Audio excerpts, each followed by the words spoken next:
What is up, guys? It is the Bluebloods here, back with a SWAC Week 5 recap. And man, it was a crazy week of action in the SWAC. We had upsets, we had statements made, domination, and we have a huge Week 6 coming up in which we're going to briefly kind of go down what games you guys should be looking forward to.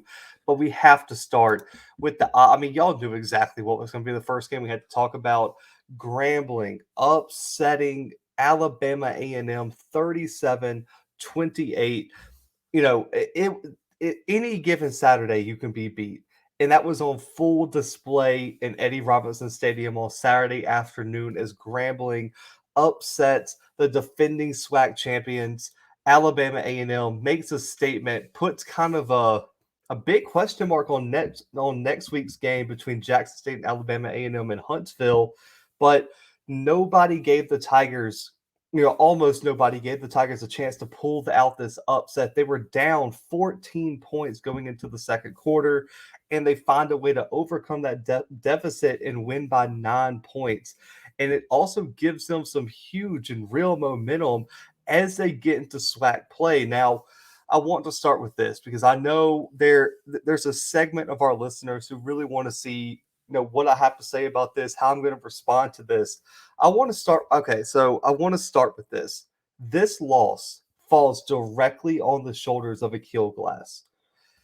As the best quarterback in the SWAC, as I and many others have proclaimed him, you have to play better than this. And there is absolutely no excuse for what happened this weekend.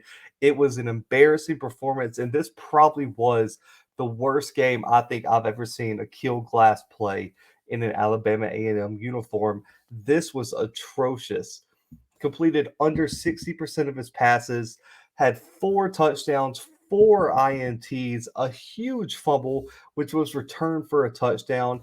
And all those 440 something yards he threw were meaningless because you got beat by Grambling. There's nothing I can say for him. He was sacked 4 times. Listen, I understand Glass is one of the best quarterbacks in the SWAC and the FCS, but there is no situation where Connell Maynard should be putting the ball in his hands 62 times against any team. There's especially when Gary Quarles has been cooking like he has all season. Why are you throwing the ball 62 times when you were already up 14-0? And two, where was the focus? Like, I've heard some people say they could possibly be overlooking Grambling to, I guess, face Jackson State. But for me, unless Alabama A&M wins next week, it doesn't matter. That's not. I will not say they were overlooking this game unless they beat Jackson State. This was not a case of overlooking anybody. This was a case of poor execution, poor game planning, and just a piss poor performance by Akil Glass in this offense. I don't care that they put up all these points, nothing like that. You lost the game. That's all I care about. And it was the worst game Alabama A&M has played in probably 2 years, man. This was atrocious play by Akil Glass in this offense. I mean, it was bad, and they have a chance to redeem themselves next week. But this is a black stain on Akil Glass's resume this year, on Alabama A&M's repeat title hopes, everything. This was an atrocious game for this entire team. And I know I saw the narrative. I saw the narrative on some other shows. I see it in the comments of, off scripts, live streams, everything. Anyone who pins this on the defense did not watch the game. This loss is not on the defense at all. The narrative is like, man, they gave up 37 to Grambling. Well, 7 came from a fumble return, and they gave up 30 points. But every single scoring drive for Grambling, but one, started inside Alabama A&M territory, and they had, I believe it was 3 drives start within the 20. I don't care if you have Jackson State's defense, the Georgia Bulldogs defense, or the 85 Bears defense. I don't care who you have on that defense. You could take 11 people from the Pro Football Hall of Fame, and if you give the other team as many drives inside your own team's territory as Akil Glass and this Alabama A&M offense did, you're going to lose the game. And It is a recipe for disaster, and there are so many red flags coming out of this weekend. And do I think Alabama A&M will play this bad this upcoming weekend? Probably not, because they've never played this bad in almost 2 years. But for me, there are major problems. And I just want to say this. I went and looked at it. I rewatched the game. Listen to the scoring drops for Grambling. Their first one, they start on Alabama A&M's 40-yard line. They go 40 yards for the touchdown. The next drive, Alabama A&M's 15. Alabama A&M's defense held them to -7 yards. So they pushed them back 7 yards, allowed a field goal due to that great field position. The next drive, Alabama A&M's 15 again. They get a touchdown. They go that 15 yards. Then this is the drive finally. I believe it was in the fourth quarter. They start at their own 35-yard line. They go 65 yards for a touchdown. Noah Bowden played a great game, and that was his key drive. But then they go to the Alabama A&M 29. The Alabama A&M defense allowed 0 yards, did not allow a single yard, and Grambling misses the field goal. Alabama A&M's 31 was the starting point of the next drive. They get a field goal and only go 21 yards. The next drive, they start at Alabama A&M 17, get 7 yards, and kick another field goal. The defense has been atrocious all year, and I've been vocal about that. But this specific loss does not fall on any one of the defense. They shouldn't be on any any award thing saying that they didn't play well, they didn't do this. They were never given an opportunity to succeed from the start. None. In the first quarter, they held Grambling scoreless because you want to know why? Akil Glass was turning the ball over. This falls directly on Connell Maynard and Akil Glass in that offense. If it was not for the turnovers and the lack of execution, going for it on random fourth downs, you probably could have competed in this game. But the fact that you gave that many drives inside your red zone, I don't care if you had the 80, like I said, the 85 Bears defense, the 2000 Ravens defense, you're not winning that game. This loss is completely on the offense. I don't want to hear a single person in the comments talking about, well, if the defense did, I don't care. Let Jackson State have 7 drives start inside their own 40. They're losing to anybody. Texas Southern would beat out A&M or Jackson State if you gave them 7 drives inside the 15. I mean, come on. It was atrocious.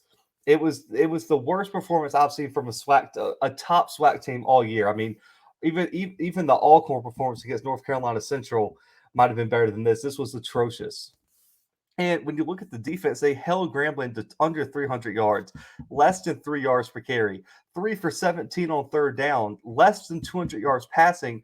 But it was the offense's failure and lack of execution and turnovers that led to the big upset this weekend. So they got some work to fix it. They better get into their playbook. They better get into their bag and practice this week, because that was the most atrocious performance I've seen all season, in my opinion. That was terrible execution by Alabama A&M's offense. Now, I want to give Grambling all the credit in the world, though. They played the exact game they needed to play to upset Alabama A&M, and that is to get to Glass, speed them up, pressure them into mistakes, and then cash in on those mistakes. The number one thing is they were able to take all those short drives and turn them into points.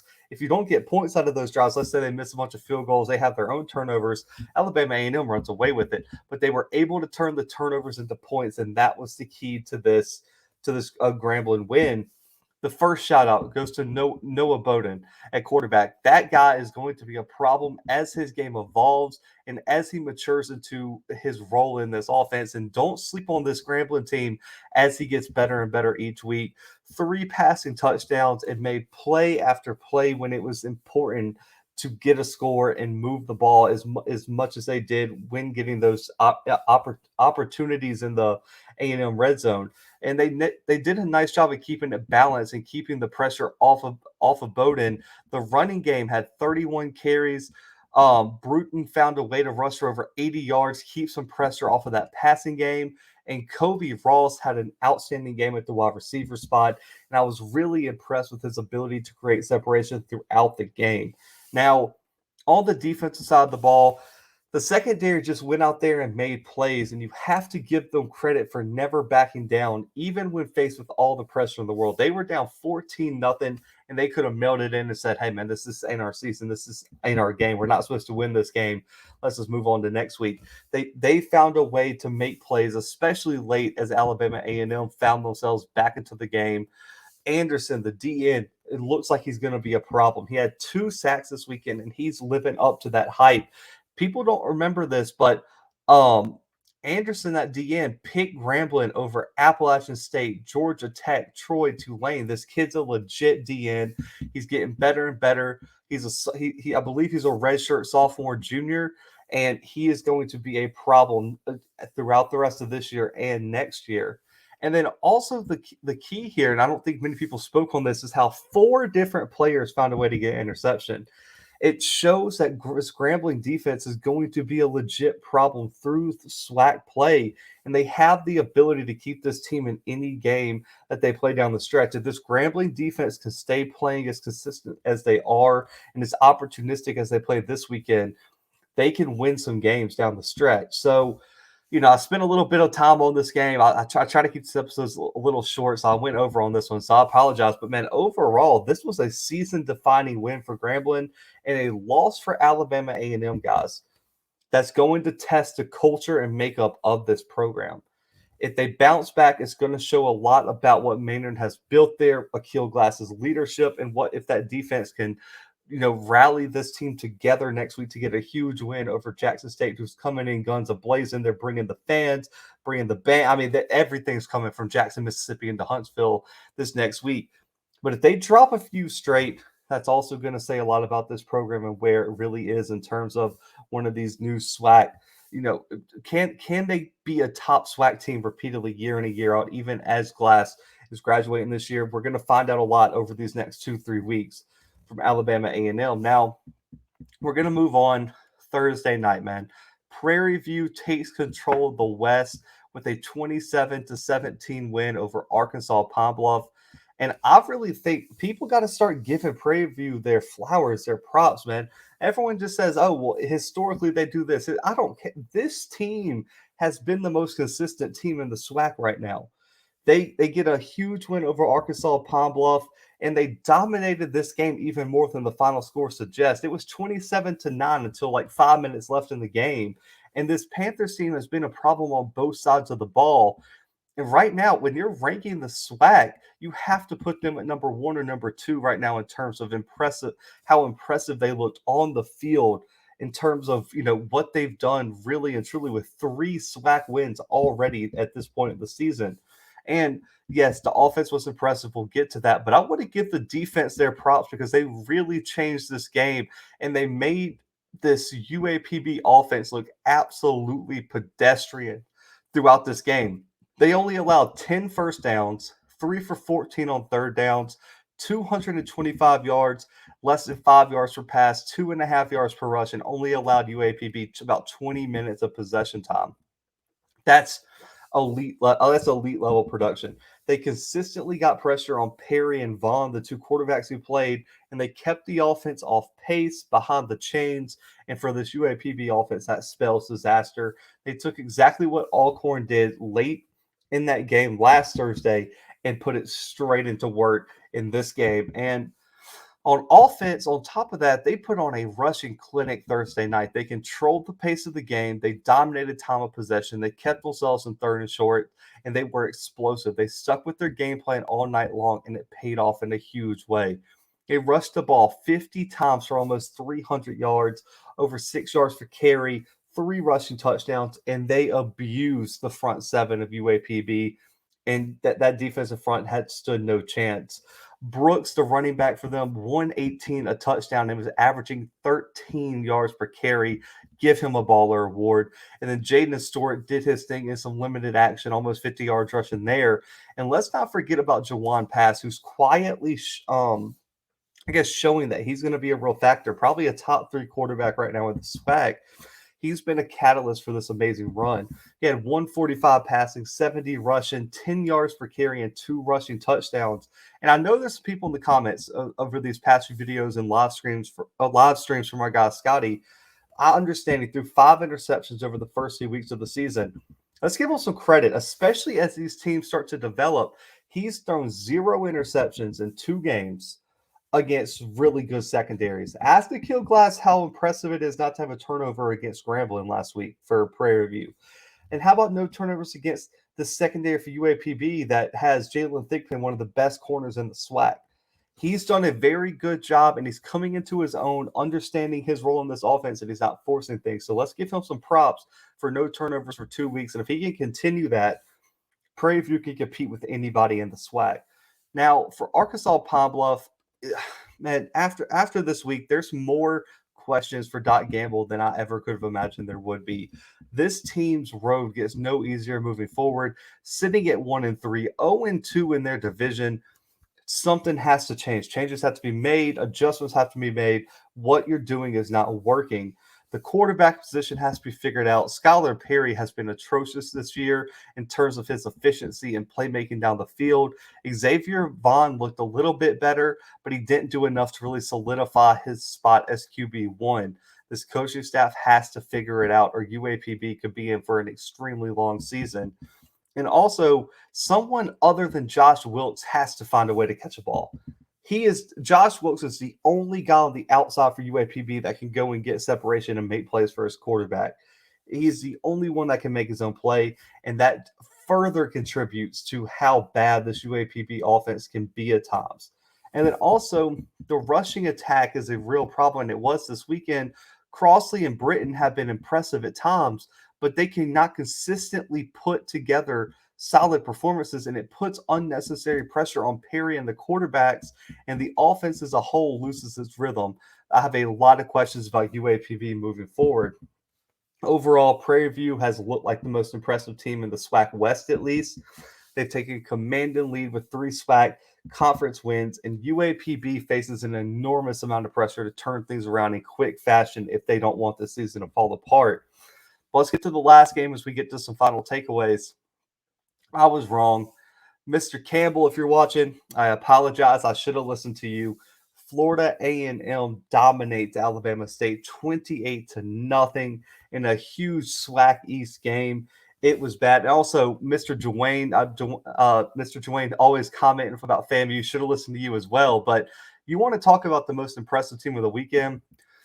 That might have to be Florida A&M and what they did to Alabama State down in Tallahassee. And I was made a believer because I did not expect a performance like this from the Rattlers. I just thought that Alabama State would use some of that momentum from last week, but the complete opposite happened. And I just want to say this also. I was in the watch party. Bragg Stadium was electric, man. I was impressed by the atmosphere Saturday night, and I just want to shout out FAMU fans for that. That was great to see, and I mean that place looked awesome to be at. That looked like a real football environment that people want to go to. So shout out to y'all for that. But I want to get to this defense. What a statement by the FAMU defense, man. They completely shut down Alabama State's offense in both aspects of the game. They consistently moved the ball on offense. McKay played within himself. The run game was on point. The X-Men was absolutely electric.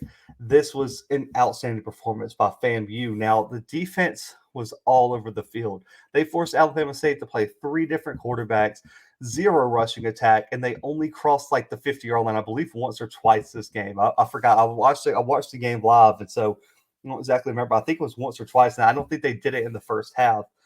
FAMU guys, I don't think people realize this, allowed 24 total yards in the first half. They had 4 sacks, forced a late second half interception. They deserve a baller award for the SWAC for just overall defensive performance. What a game. And even though McKay wasn't accurate, that's my biggest critique. He says if he could get his accuracy down, he'd be such a good quarterback. But he made throws when he needed to, commanded the offense well, and it was clear Xavier Smith really made some plays to change the game. That catch where he adjusted his body on the sideline over Jaquez Payton, absolutely great play. One of the plays of the week in the SWAC. But McKay, 152 passing, a touchdown, 20 yards rushing, and Smith had 6 catches, 62 yards, and a rushing touchdown. McKay has to be more efficient in bigger games against better opponents, but he did exactly what he needed to this weekend and proved a lot of us, including myself, wrong. Now, the Rattlers rushing game really did well this week, especially after you look at Bethune. Their Florida rival was held to 12 yards rushing last week. They rushed for 140 and 3 rushing touchdowns, and that really allowed the offense to open up, control the pace of the first half in particular, and pull away early, and Alabama State never had a shot. Now, Alabama State was exposed this weekend, in my opinion. They have some real problems on the offensive side of the ball. It starts with the running game being stagnant again, and it puts pressure on their quarterbacks to win the game, and they just don't have that right now.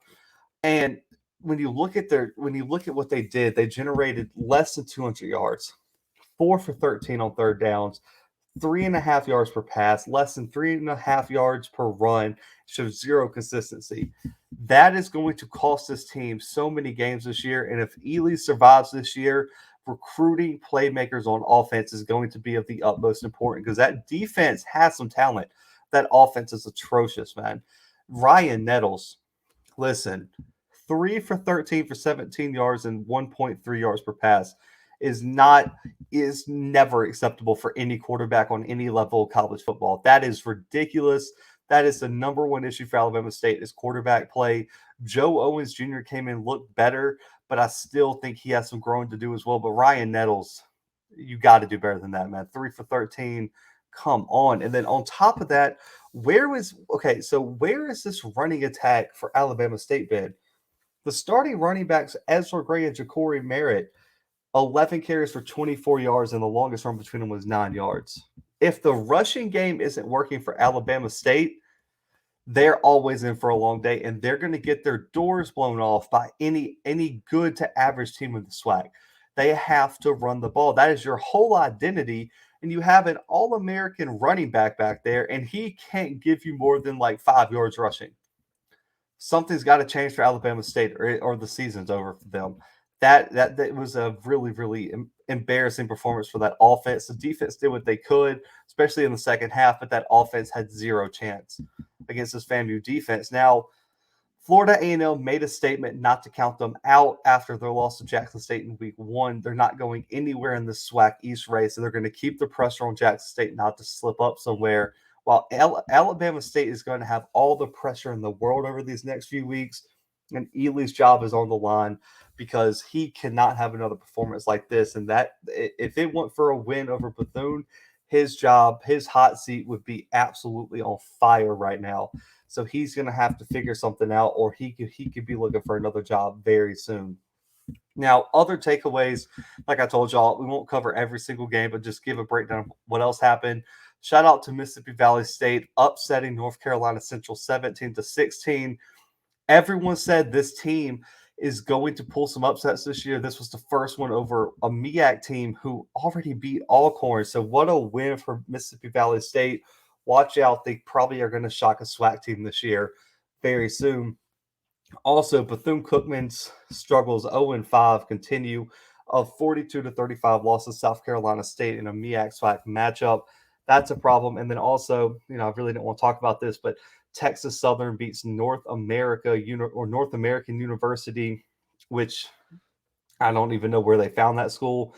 I wouldn't be surprised if something came out that was like Bishop Sycamore, but they won. They won in dominant fashion, and now I guess that's all I got to say about that one. We got to schedule better games in the SWAC, man. How are you playing North American University? But that's another episode for another day. But looking ahead really quick, Week 6 SWAC schedule. You already know the game. I'll just get to that one in a second. But Arkansas Pine-Bluff headed to Alabama State. This game is so important for both of these programs. Whoever loses this game is going to be in major trouble. So this is a must-win for both Ely and Dot Gamble. And also who is going to establish themselves as, that is mid-level contenders in the SWAC. This is a must-win for both of these teams. Then Grambling traveling to Alcorn State. That's going to be a great game to see if Grambling can use that momentum to upset Alcorn, while Alcorn looks to keep kind of chugging along in the West and establishing themselves as the top contender over there. Mississippi Valley State to Bethune-Cookman. If Bethune loses this game, oh boy, we got to let somebody go. The whole staff's got to go. We got to have major change. You can't be 0-6 with the loss of Valley too. got to figure it out, Bethune-Cookman. If Mississippi Valley State wins this game, what a win for them. They're not in the cellar of the East anymore, so that props to them. And all it would do is spark more momentum for Mississippi Valley State with 2 consecutive wins. If they win this game upcoming against Bethune, shout out to them. What a game that's going to be. That is a very important matchup for job security as well. Then we got Southern traveling to Texas Southern, and we'll kind of see what Texas Southern's made of, but we're also going to see Southern just put on probably another blowout performance. So I'm really not too concerned about that one. South Carolina State headed to FAMU. That's going to be a huge, old MEAC matchup, SWAC MEAC matchup this year, but that's going to be a big test for Florida A&M.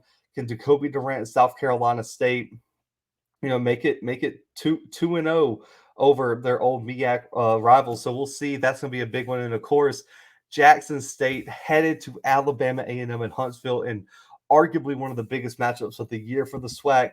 Can Alabama A&M bounce back from a tough loss to Grambling this week? What did Jackson State change for the bye week? What are they going to look like? Can that defense put on another elite performance? Because Shador Sanders outplay Akil Glasses to quarterback matchup of the year, and I am so excited to see that one go down. Listen, if you're going to be in Huntsville, man, let me know. I'm actually traveling down to Huntsville for this game. Shout out to Mr. Moore for, man, helping me get tickets and reaching out and being awesome, man. So shout out to you for that. So I will see, if you're a big listener, man, say hi. I'm sure y'all see me around. I can't wait to get down to Huntsville and go to that game. That is going to be one of the most craziest experiences out there, man. So shout out to Mr. Moore and all them, and even Scotty too for helping me set that up. So I'll be down in Huntsville, pumped for that game. But we have a lot of great Week 6 SWAC action. So guys, if you're new, hit that subscribe button and go ahead and like this video. Share it wherever you want to share it. Appreciate all the support. But guys, for right now, the Blue Bloods are out.